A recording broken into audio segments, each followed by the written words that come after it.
মা, আজকে আমাকে আর বাধা দিও না। আমি ওখানে না গেলে যে সারা জীবন আমাদের কষ্টে দিন কাটবে।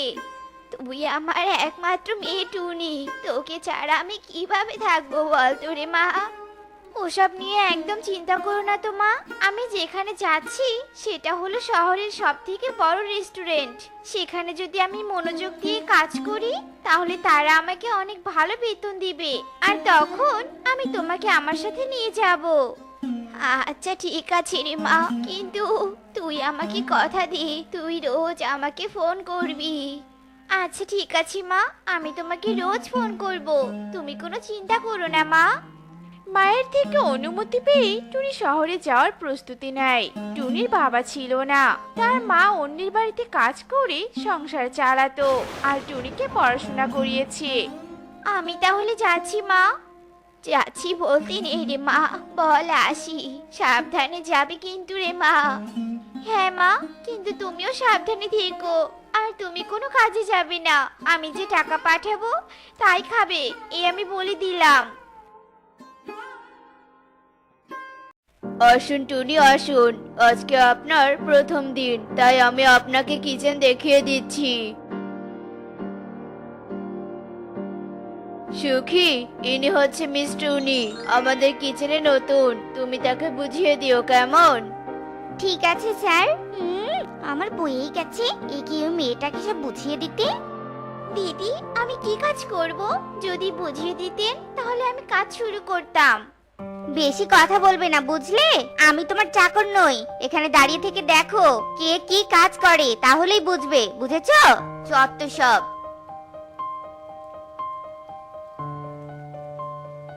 দিদি, আমাকে তো কোনো কাজই করতে দেয়া হলো না। তো আমি কি করব? তোমার মাথায় তুলে নাচবো নাকি?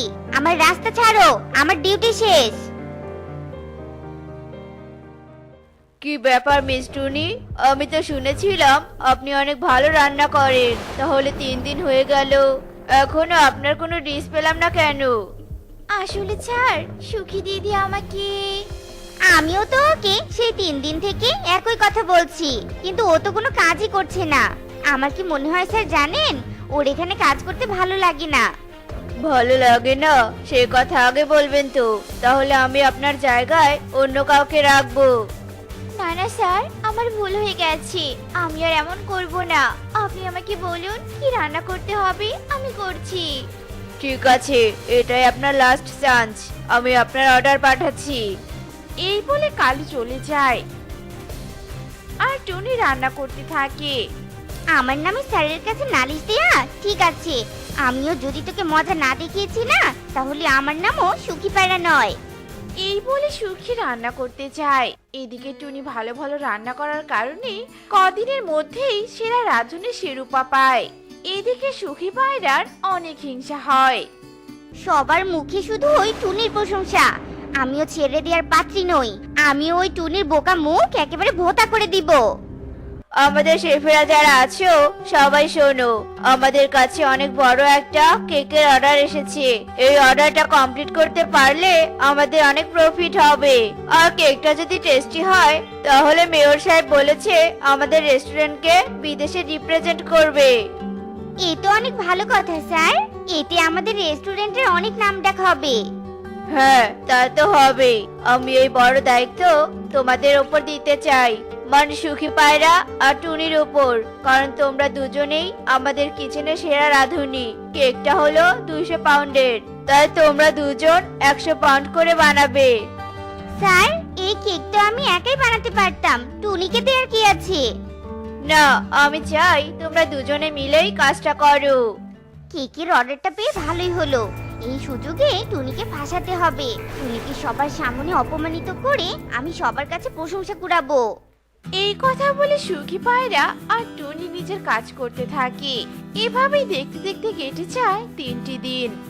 সুখী, টুনি, তোমাদের কেক তৈরি তো? আমাদের কিন্তু কালকে কেকটা অর্ডার করতে হবে, সন্ধ্যাতে অনুষ্ঠান আছে। আমার আরেকটু বাকি আছে স্যার, কালকের মধ্যে হয়ে যাবে। আমারও হয়ে গেছে স্যার, কালকে সঠিক সময়ে আমরা কেক ডেলিভারি করতে পারবো। আমরা না টুনি, শুধু আমি। সুখী, আপনি কিছু বললেন নাকি? না না স্যার, আমি কিছু বলিনি। বললাম টুনি ঠিকই বলেছে। সুখী দিদি, আমি একটু বাইরে যাচ্ছি, আমার মায়ের জন্য টাকা পাঠাতে হবে। তুমি একটু কেকের দিকে খেয়াল রেখো, কেমন? হ্যাঁ টুনি, তুমি যাও, আমি তো আছি, কোনো চিন্তা নেই। আমি থাকতে তোর ভালো কখনো হবে না রে টুনি, কখনো না। এরপর টুনি কিচেন থেকে বেরিয়ে যায় আর সেই সুযোগে সুখী একটা ছুরি দিয়ে টুনির বানানো কেক কেটে কেটে নষ্ট করে দেয়। এবার দেখি টুনি, তুই কিভাবে সবার সামনে ভালো রাঁধুনি হয়ে থাকিস। আমার সাথে টিক্কা নেয়া। সুখী পায়রা টুনির কেকটা নষ্ট করে দিয়ে কিচেন থেকে বেরিয়ে যায় আর এদিকে টুনি কিছুক্ষণ পর ফিরে এসে দেখে তার কেকটা পুরোটাই নষ্ট হয়ে গেছে। এ দেখে তো টুনির মাথায় আকাশ ভেঙে পড়ে। হায় হায়, কে আমার এত বড় সর্বনাশ করলো? আমার এত কষ্ট করে বানানো কেকটা কে নষ্ট করলো? আমি কার কি ক্ষতি করেছি হে সৃষ্টিকর্তা? কি ব্যাপার টুনি, কি ব্যাপার? তুমি এভাবে কান্না করছো কেন? কি হয়েছে? এ কি, কেকটা নষ্ট করলো কে? জানি না দিদি, জানি না। আমি তোমাকেই তো বলে গিয়েছিলাম কেকটা দেখে রাখতে। তুমি কেন বাইরে গিয়েছিলে দিদি? কেন গিয়েছিলে? আমার একটু দরকার ছিল। আমি কি জানতাম নাকি বলো?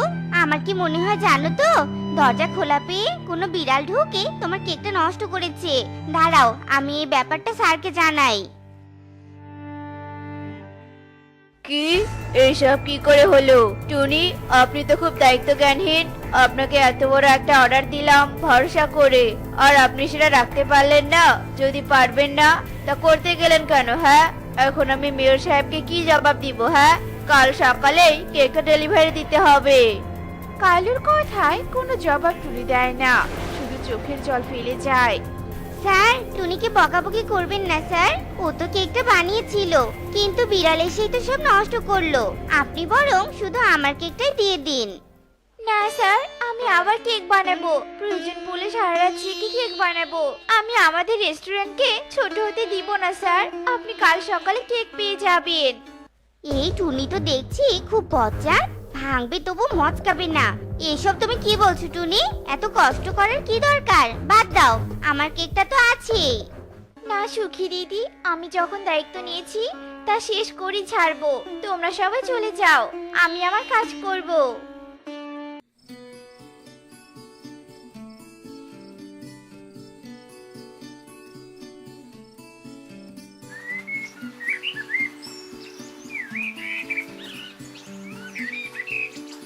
এই নিন স্যার কেক। আমি আমার দায়িত্ব পালন করেছি। এবার আপনি কেক পাঠিয়ে দিন।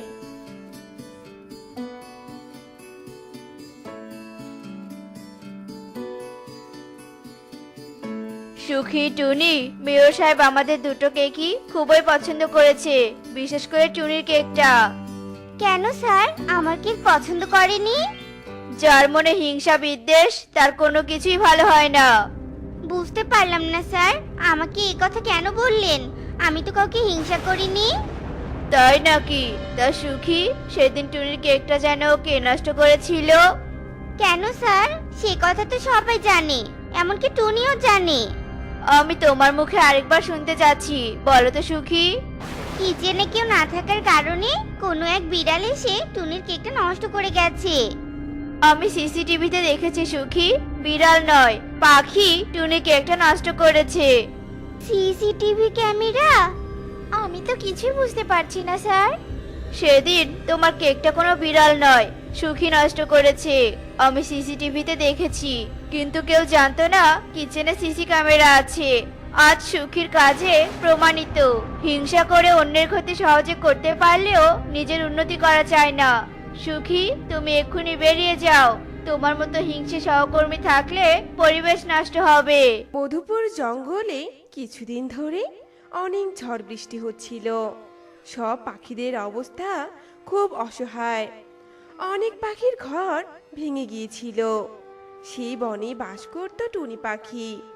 টুনির তখন ডিম দেওয়ার সময় হয়ে গিয়েছিল, কিন্তু টুনি পাখির ডিম দেওয়ার জন্য কোনো ঘর ছিল না। সে অসহায়ের মতো চারিদিকে ঘর খুঁজতে থাকে। হায় ঈশ্বর, আমার কোথাও থাকার জায়গা নেই। এদিকে আমার ডিম দেওয়ার সময় হয়ে গেছে। যাই, আমি কাঠ সংগ্রহ করে ঘর বানাই। অনেক কষ্ট হলেও আমাকে ঘর বানাতে হবে। এই কথা বলে টুনি ঘর বানানোর জন্য কাঠ সংগ্রহ করতে চলে যায়। এদিকে ওই বনে বাস করত এক দুষ্টু আর বদমেজাজি কালু কাক। সে সবসময় অন্য পাখিদের বিরক্ত করত, তেমনি টুনির পেছনে সবসময় কালু কাক লেগে থাকতো, তাকে অনেক বিরক্ত করত। সারা দিন কত খোঁজার পর সামান্য কয়টা কাঠ খুঁজে পেলাম। পেটে ডিম নিয়ে আমি বেশি হাঁটতেও পারছি না, আর উঠতেও পারছি না। আমার খুব কষ্ট হচ্ছে। যাই, তাড়াতাড়ি ঘর বানিয়ে ডিম দেই। তারপর ডিমকে আবার তা দিয়ে ছানা বের করতে হবে। অনেক কাজ পড়ে আছে আমার। টুনি যখন এসব ভাবছিল এমন সময় কালু কাক সেখানে এসে উপস্থিত হয় আর টুনিকে বলতে থাকে, টুনি, তোর কাঠগুলো আমাকে দিয়ে দে তো, আমি তোর কাঠগুলো নিয়ে নিব। আমার কাঠগুলো দরকার, দিয়ে দে বলছি। না কালু দাদা, আমার ডিম দেওয়ার সময় হয়েছে।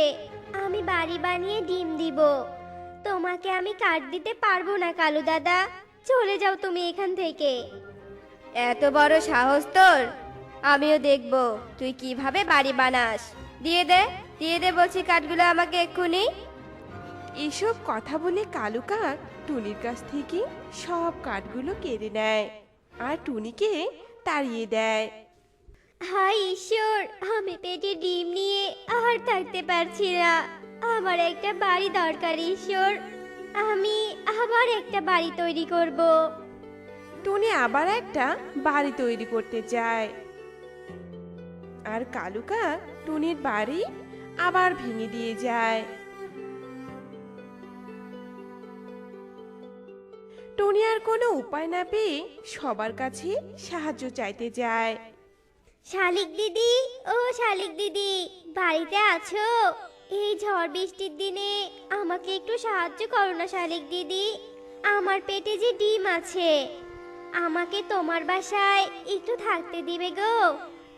না না টুনি, আমার বাসায় আমার ছানাদেরই জায়গা হয় না। তোকে আবার কোথায় জায়গা দিব বলতো? চলে যা, চলে যা বলছি এক্ষুনি এখান থেকে। বেরিয়ে যা আমার বাড়ি থেকে তুই। শালিক টুনিকে অনেক অপমান করে তাড়িয়ে দেয় আর টুনি কাঁদতে কাঁদতে আবার অন্য জায়গায় সাহায্য চাইতে যায়। সুখী দিদি, ও সুখী দিদি, আমাকে একটু তোমার বাড়িতে থাকতে দাও না গো দিদি। আমি আর কষ্ট সহ্য করতে পারছি না। পেটে যে আমার ডিম আছে। হায় ঈশ্বর, দাও না গো আমায় একটু আশ্রয়। আর কোথাও জায়গা পেলি না? আমার বাড়িতেই তোকে আসতে হলো। আমার বাড়িতে কোথাও থাকা জায়গা নেই। আমি তোকে থাকতে দিতে পারবো না বাপু। শর্ত বাবা এখান থেকে। এই কথা বলে সুখী পায়রা দরজা বন্ধ করে দেয় আর টুনি কোথাও কোনো জায়গা না পেয়ে হাঁটতে হাঁটতে বনের গভীরে চলে যায় আর আকাশের দিকে মুখ চেয়ে বলে, হায় ঈশ্বর, আমি এখন কোথায় যাব? আমার পেটে যে ডিম আছে, আমি অনেক কষ্ট পাচ্ছি ঈশ্বর। কেউ আমাকে সাহায্য করলো না। টুনি যখন এসব বলছিল তখনই একটা ভালো মেঘ এসে উপস্থিত হয় আর টুনিকে কাঁদতে দেখে বলতে থাকে, এই বনে এভাবে কাঁদছো কেন? আমাকে বলো, আমি তোমাকে সাহায্য করব ছোট পাখি।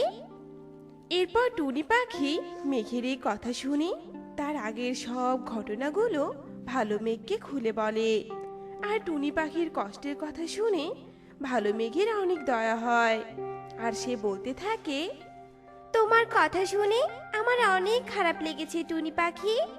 আমি তোমাকে সাহায্য করব। তোমাকে আমি মেঘের ঘর দিব। তুমি সেই মেঘের ঘরে ডিমের তা দিয়ে শুকিয়ে শান্তিতে দিন কাটাতে পারবে। এই কথা বলে মেঘ টুনি পাখিকে মেঘের ঘর দেয়।